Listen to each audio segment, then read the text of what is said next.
J'ai dit, si vous avez 100 millions de francs guinéens, dans quoi allez-vous investir? Erreur. Ne jamais entreprendre avec ses connaissances. Ne jamais entreprendre avec les membres de la famille. Chacun d'entre nous a déjà entendu cette phrase, ou du moins l'a encore vécu. La plupart des membres de la diaspora ont été plusieurs fois déçus parce qu'ils ont essayé à un moment donné d'investir en Afrique, d'envoyer de l'argent pour des business, d'envoyer de l'argent pour construire, d'envoyer de l'argent pour ceci ou pour cela. Mais fort malheureusement, la majorité a été déçue du comportement que leurs partenaires ou leurs parents ou leurs connaissances ont effectué avec leur argent. Dans cette vidéo, j'apporte une piste de solution ou du moins je partage mon expérience par rapport à comment trouver un partenaire fiable. En 2022, pendant que je voulais investir, j'avais réussi à économiser après 1 an et demi, moins de 2 ans aux États-Unis, plus de 10 000 $ cash. Parce que j'avais déjà investi dans les caméras et consorts, non. J'avais 10 000 $ cash. Et je voulais investir en Guinée, particulièrement à Massanta. Et je n'avais personne sur lequel je pouvais compter. J'ai regardé la famille, je me suis dit que non. J'ai écouté les conseils des autres qui me disaient de ne pas investir avec la famille. Donc, qu'est-ce qu'il fallait faire? Il ne faut pas investir avec la famille, il ne faut pas investir avec les connaissances. Avec qui investir alors? Avec qui travailler alors? Après plusieurs semaines de réflexion, je me suis dit ceci. Fais un post sur Facebook. J'ai fait un post sur ma page Facebook et j'ai demandé. J'ai dit, si vous avez 100 millions de francs guinéens, dans quoi allez-vous investir? Et beaucoup de personnes ont fait leurs propositions, beaucoup ont fait leurs propositions. Et il y a un jeune, paix à son âme, Pascal Guilavogui, qui est venu commenter qu'il allait investir dans la porcherie. Déjà à la base, la porcherie, c'est un domaine qui me parlait. C'est un domaine dans lequel je voulais investir parce qu'on avait déjà quelques ports. Parce que dès que je suis venu, mon premier salaire aux États-Unis, j'ai envoyé à ma maman. Je suis venu 4 mois au mois de mai, quand j'ai eu mon permis de conduire. Mon premier salaire, j'avais eu, je ne sais pas combien, j'ai envoyé 500 $ à ma maman pour m'acheter 2 truies et un mâle. Donc maman et me construit une petite loge en bois. Donc je crois 5 millions et quelques. Et maman m'a aidé pour trouver un port. Je pense que c'est un port, une truie et un verra. Elle a construit une petite cabane et elle a mis ceci dedans. Donc j'avais déjà des ports. Donc quand Pascal a commenté, j'ai commencé à le suivre. Je suis allé sur la page, j'ai défilé, j'ai vu ce qu'il faisait. J'ai commencé à le suivre pendant quelques jours. Et quand j'ai compris qu'il était réellement dans la porcherie, j'ai commencé maintenant à demander à ses connaissances. J'ai vu certains de nos amis étaient en commun. J'ai demandé à ses amis en commun quelle était la moralité de Pascal. Et sur 10, les 10 m'ont dit qu'il était de bonne moralité, qu'il était un bon gars, qu'il était un bon bosseur. C'est après toutes ces investigations que je suis allé dans les DM de Pascal, dans sa messagerie pour l'écrire. Et écoute, tu as laissé un commentaire la dernière fois par rapport à l'investissement dans la porcherie. Est-ce que tu peux travailler avec moi? Voici, j'ai 100 millions. Est-ce qu'on peut travailler? Il m'a dit oui, on peut travailler. Directement, j'ai en parlé à ma femme. Ma femme et moi, on l'a appelé, on a discuté. Et on est tombé d'accord qu'on pouvait investir ensemble.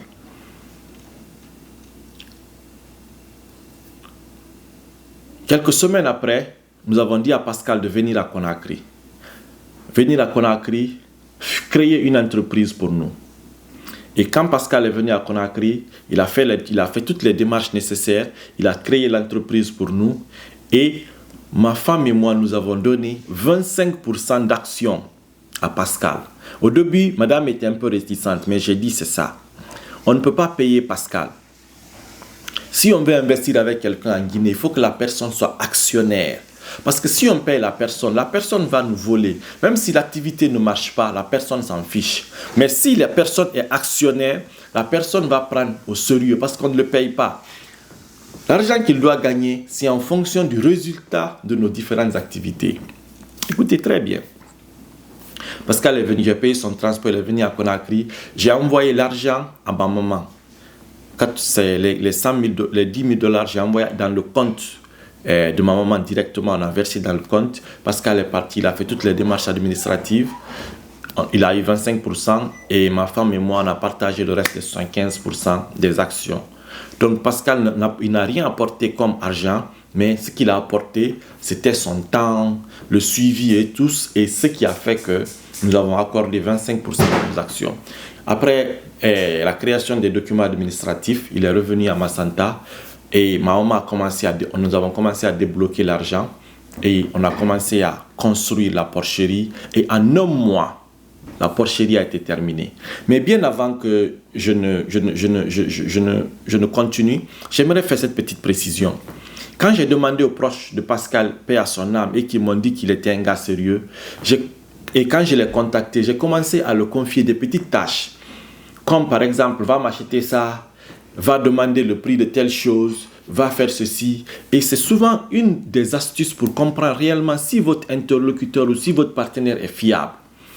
Si vous dites une fois à quelqu'un, demain va à 10 heures pour faire telle chose, et la personne, au lieu de partir à 10 heures, part à 11 heures, c'est red light. Si vous dites à quelqu'un, va remettre tel montant à telle personne, et que la personne ne remet pas le montant en entier, c'est red light. Vous dites à la personne, va faire ceci, et que la personne ne fait pas, mais vient avec des arguments. Non, il y avait la pluie, non, il y avait le soleil, non, il y avait la poussière, non, il n'y avait pas de moto. Red light. Red flag ou red light? Red flag, I don't know, whatever. So, il y a des choses, il y a des petits tests que vous devez faire réellement avant de pouvoir choisir une personne avec laquelle investir. Il faut qu'on fasse très très attention avant de s'engager avec qui que ce soit et lui donner notre argent. Il ne faut pas briser les étapes. D'abord, la première des choses, c'est le profit de la personne, le profit Facebook. Généralement, ce que beaucoup de jeunes Africains oublient, c'est qu'aujourd'hui, votre profit Facebook vous représente. Ce que vous faites, ce que vous postez sur votre timeline, ce que vous postez dans vos stories, dans vos journées, ce que vous postez sur votre compte Instagram, ce que vous postez sur votre Facebook est pris en compte, en tout cas par des gens comme moi. Si vous êtes comédien et que tous les jours vous faites de la comédie, si on me demande de chercher un comédien, je vais vous choisir. Mais si vous êtes comédien, vous ne parlez pas de comédie, c'est vous qui parlez d'autre chose, je ne vais jamais vous choisir. Si vous êtes entrepreneur et que vous ne mettez jamais vos photos en train d'entreprendre ou en train de travailler, vous mettez tous les jours de la comédie, vous partagez tous les jours des trucs inutiles, s'il s'agit de choisir des entrepreneurs, je ne vais pas vous choisir. Donc ce que vous postez sur votre profil jeunesse africaine est très très très important. Restez dans le cadre professionnel. C'est vrai que les réseaux sociaux, c'est pour le social, c'est pour faire connaissance. Mais aujourd'hui, les réseaux sociaux sont devenus beaucoup plus professionnels. À la base, Mark Zuckerberg n'a pas fait ça pour avoir de l'argent. C'était pour mettre en contact les étudiants de Harvard et d'autres universités à côté. Mais aujourd'hui, Mark Zuckerberg lui-même utilise ça pour gagner de l'argent. Donc nous aussi, jeunesse africaine, nous devons utiliser les réseaux sociaux pour communiquer sur nos différentes activités ou pour communiquer de façon professionnelle raisonnable. Cela ne veut pas dire que le social doit quitter, mais il faut que nous fassions très attention. La deuxième des choses que vous devez voir si vous cherchez quelqu'un, c'est de faire des enquêtes autour de la personne. Et aujourd'hui, même si c'est pour le mariage, avant de choisir un homme ou une femme, faites des enquêtes préliminaires pour voir réellement comment la personne se comporte. Ça ne veut pas dire que réellement tout doit être basé sur ça, parce que vous pouvez avoir des mauvais résultats. Vous pouvez demander des personnes qui ne sont pas en bon rapport. Mais sur 10, quand même, essayez de voir le maximum, essayez de voir la moyenne, ce que la moyenne dit de cette personne. Donc faites-vous des recherches par rapport à cette personne. Et la troisième des choses, il faut tester la personne. Envoyer de l'argent pour acheter quelque chose et demander le prix de cette chose à d'autres personnes. Demandez-lui de faire certaines choses et trouver d'autres personnes pour aller vérifier s'il l'a fait. Regardez sa ponctualité, si ce que vous l'avez dit de faire, il a fait à l'heure. Je me rappelle quand Pascal nous disait il va aller quelque part à 6 heures, à 5 heures déjà, il va vous appeler qu'il est déjà là. Donc c'est des choses qui nous ont motivés. Et en quatrième position, il faut que la personne soit actionnaire de votre activité. Hier, par exemple, je disais, il y a une dame qui a fait un commentaire sur une de mes publications où elle disait que elle a fait 5 ans en train d'envoyer de l'argent. Quand elle a vu le bilan, elle a eu mal à la tête. Et aujourd'hui, elle a une maison en Afrique. Ses amis, ses soeurs, ses parents, personne ne gère la maison. Et le locataire, ça fait 1 an, le locataire a décidé de ne plus payer. Parce que toutes les personnes qui sont allées réclamer le loyer ont bouffé. Et je l'ai dit ceci. Première des choses, il faut trouver un jeune sur les réseaux sociaux qui peut s'occuper de ta maison. Deuxième des choses, il faut virer le locataire là. Et troisième des choses, faire des rénovations, amener un nouveau locataire. Et le jeune que tu vas prendre, il faut travailler en pourcentage avec lui. Donne-lui 25% du loyer de chaque mois. Donne-lui 20% du loyer de chaque mois. Ma soeur, c'est lui-même qui va aller réclamer le loyer à ta place. C'est lui-même qui va se rassurer que ton loyer est payé avant même le jour J. Parce qu'il sait que si le loyer est payé, il a ses 25%. Donc, c'est des stratégies que vous devez mettre en place. Au lieu de confier vos maisons, vos investissements à vos parents, trouvez d'autres personnes externes. Rendez-les actionnaires, ça peut être 5%, ça dépend de la valeur de votre investissement. Moi, j'ai pris 25%, je ne sais même pas pourquoi, mais c'était pour réellement impliquer Pascal à fond. Mais vous pouvez prendre 5%, 10%, 20% en fonction du volume de votre investissement. Donc, trouvez des gens que vous ne connaissez ni d'Ève ni d'Adam et rendez-les accountable, rendez-les actionnaires, rendez-les réellement, faites comme si la société ou l'entreprise ou l'activité les appartenait. Comme ça, ils vont se donner à fond. Donc, pour continuer un peu, je ne sais même plus où j'étais. Quand Pascal est venu, on a fait la construction, on a fini de faire la construction. Il a acheté les ports pour nous, il a amené les ports et tout se passait bien. Et après, on a décidé de continuer avec nos investissements dans la restauration, avec le studio photo, malheureusement, qui n'ont pas marché. Et finalement, j'ai décidé de les arrêter. Quand même, l'objectif de cette vidéo, c'est pour vous encourager à investir en Afrique. Mais avec qui investir? La famille, c'est Croix. Les amis, c'est Croix. Les personnes, les connaissances, c'est Croix. Moi, ce que je peux conseiller, c'est d'utiliser des personnes qu'on ne connaît pas, mais des jeunes dynamiques, des jeunes compétents, qui ont fait leurs preuves. Si vous voulez investir, par exemple, dans l'immobilier, il y a aujourd'hui tellement de jeunes qui sont dans le domaine de l'immobilier, qui sont sérieux, qui font des publications, qui sont dedans, qui sont connus, qui ont une bonne réputation. Il faut les contacter, créer une entreprise ensemble, mettez-vous ensemble, qu'ils soient actionnaires. S'ils peuvent apporter du capital, c'est bien. S'ils peuvent faire des apports en nature, c'est bien. S'ils peuvent seulement apporter leur temps, leur suivi, leurs compétences, ça aussi, ce n'est pas petit. Mettez-vous ensemble et travaillez avec eux. C'est très important. Et utilisez les parents comme les superviseurs. Moi, par exemple, ma maman, mon papa, c'est les superviseurs de mes chantiers. C'est les superviseurs de nos activités.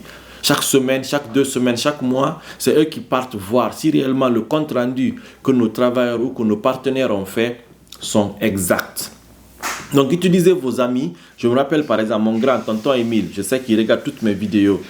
Chaque fois, je le disais, tonton Émile, va regarder si ça a été fait. Va regarder le niveau d'évolution. Va compter le nombre de ports. Donc, utilisez vos amis, utilisez les personnes de connaissance pour aller inspecter vos investissements. Mais faites très attention parce que s'ils ne sont pas de bonne moralité, ils peuvent parler à votre gars, ils peuvent se mettre en complicité. Donc, vous-même, il faut exiger des photos, exiger des vidéos et si possible, déplacez-vous et allez sur le terrain. C'était tout pour cette vidéo et je pense que ça pourra édifier. Ne vous découragez jamais. Ce n'est pas parce que Paul a échoué que vous aussi vous allez échouer. Mais si la stratégie de Paul n'a pas marché, trouvez d'autres stratégies pour pouvoir mener à bien vos activités à partir de votre pays. Parce que c'est très important que vous êtes là, que vous travaillez et que votre argent aussi travaille pour vous là-bas. Comme ça, ça peut permettre de trouver même des économies pour vos parents, ça permet de trouver des sous pour régler certains problèmes là-bas sans que vous ne mettez la main à la poche. Et ça permet aussi de pouvoir gagner en temps et en énergie. Donc, si cette vidéo vous a plu, vous savez quoi faire, partagez au maximum. Moi, c'est Jean-Wéré de Pavogui, toujours à votre service. Et surtout, n'oubliez pas ceci. 4 règles.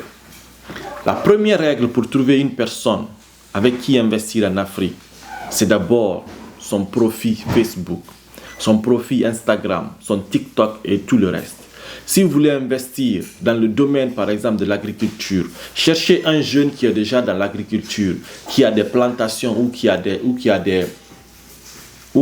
comment je vais dire ça, ou qui a des champs, ou qui a des potagers. Ne prenez pas quelqu'un parce qu'il a fini les études d'agriculture, il n'a pas d'expérience. Non. Ne prenez pas quelqu'un qui est administrateur. Non. Ne prenez pas quelqu'un qui a fait informatique. Non. Vous voulez investir dans l'agriculture, trouvez un jeune qui est agriculteur. Et pour trouver ça, allez sur son page Facebook, regardez ce qu'il fait, regardez ce qu'il poste. La deuxième des choses, c'est de faire une enquête autour de la personne. Demandez au moins 10 personnes. Si les 7, les 8 personnes disent du bien de cette personne, ne les faites même pas savoir que vous voulez investir avec la personne là. Si les 8, 7 personnes parlent du bien avec lui, c'est déjà bon.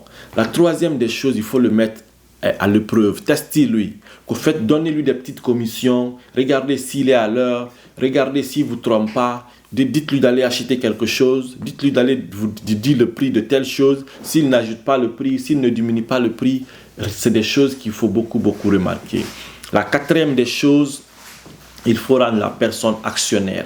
Avant de commencer quoi que ce soit, il faut que l'entreprise soit créée dans les bonnes et dues formes. Amenez la personne, créer votre entreprise et qu'il soit gérant, qu'il soit actionnaire. Comme ça, vous pouvez travailler sans problème. Je donne un petit exemple. Paix à son âme, notre actionnaire, notre partenaire Pascal, quand il est décédé, quand je suis parti, ses parents même m'ont dit, ah, voici les documents ici de votre entreprise. C'est écrit dedans qu'il a 25%.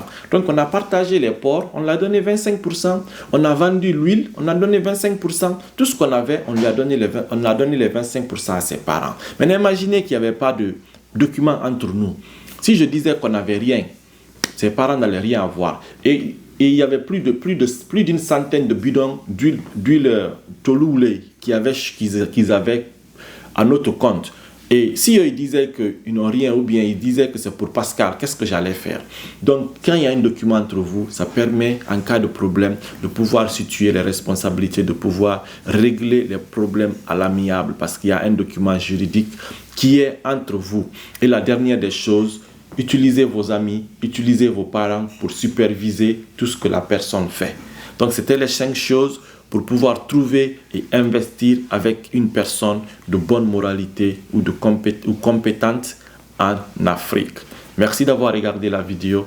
Partagez au maximum pour aider quelqu'un qui est déjà découragé ou pour aider quelqu'un qui veut se lancer mais qui ne sait pas comment à prendre le saut et à réussir dans son investissement. Merci à vous. À très bientôt pour une nouvelle vidéo.